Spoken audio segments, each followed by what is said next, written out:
So in this episode of Yamada-kun, Akane ends up getting kidnapped, or honestly, as much as you want to say it's not technically a kidnapping, I mean, we came as close as we could physically come in this episode. So Runa sets up Akane, which is no surprise. The shocker is that she had no plans to meet her at all. Instead, she was just going to carry on with her study session, set her up with basically someone who thinks that Akane is Rurihime because she emails or messages in-game to one of his friends, and ultimately we get the creepiest, if not funniest scene all in one.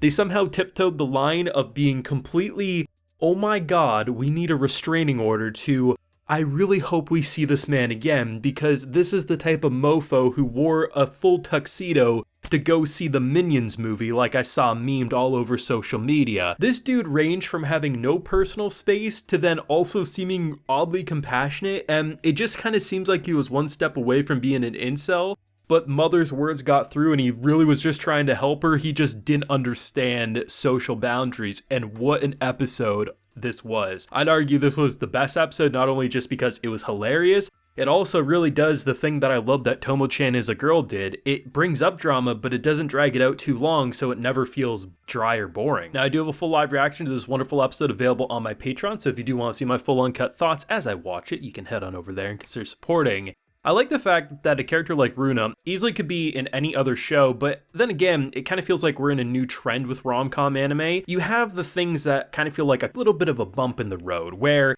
things are gonna be a little rocky off and on for a dynamic like these two, who we know Yamada and Akane eventually will probably get into a relationship. But the reason I bring up Tomo-chan as a girl from the prior anime season is that was a show that had these moments where people seemingly were upset with each other, or you would say, oh, this is the moment where the anime drags it out for 6 episodes to resolve this conflict. An episode like this, and especially an ending such as last episode, clearly Runa, she didn't like her. She wanted her gone from the guild. Seemingly it stems from a mixture of, obviously there's probably a little bit of flustered emotions from her towards our boy Yamada, but the core thing is she doesn't like change and she doesn't want to see her precious friends taken away, and she feels excluded from something that was rather large to her. And what normally would happen is you'd have this angry little sister trope that basically would continue to cause conflict for the rest of the season, and it wouldn't be until an arc or two later where maybe she stops hating her for good. I'm not saying there might still not be a little bit of tension, there probably will be a little bit still left, but seemingly they kind of put a band-aid on something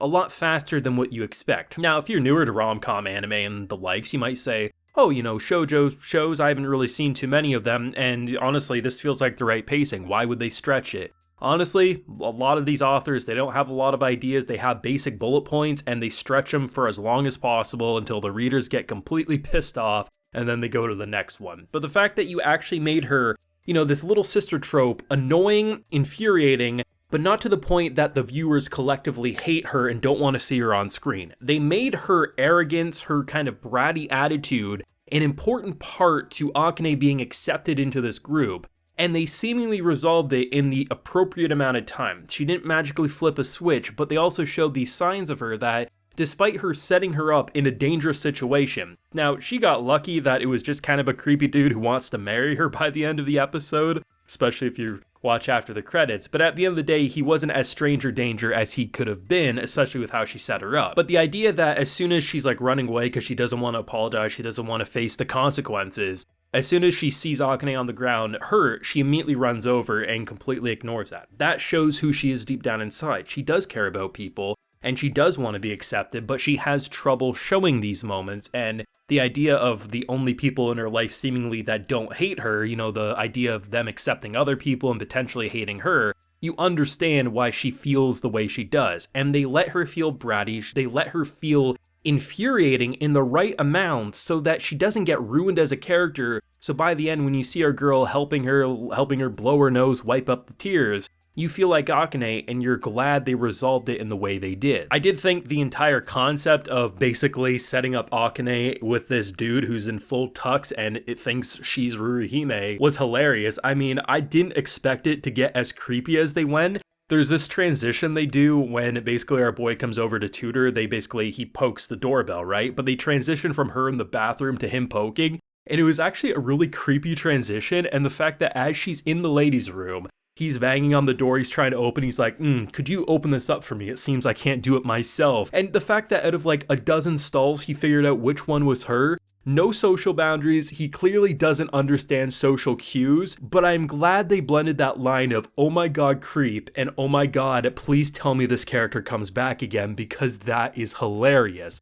But I mean, the fact that Kamata, I never knew how much I would love a character like him. I thought Ada was best boy last week. I'm bumping it around. I think Ada is going to be a best bro, best wingman, best everything. But the fact that Kamata comes raging over, he's a scaredy cat, he doesn't want to throw hands, but when he hears our girl Akane is in trouble, he's crying, he's trembling, but he's ready to throw hands, and then Ada comes and is like strangling him. The fact that he had the audacity to say, you're in my personal space, after going into the ladies' washroom and pretty much almost going under the stall. All we needed was for him to like look under the stall and it would have tied the whole creep package together. This is why I say it's probably the best episode. They do the thing that I love about shows like Tomo-chan as a girl and now Yamada-kun. They have conflict, but they keep it around at a realistic pace without dragging it out, so the viewers either grow bored of a character, grow bored of a story arc, but they also continue to progress that relationship while also flexing the side cast to make them as interesting as the main duo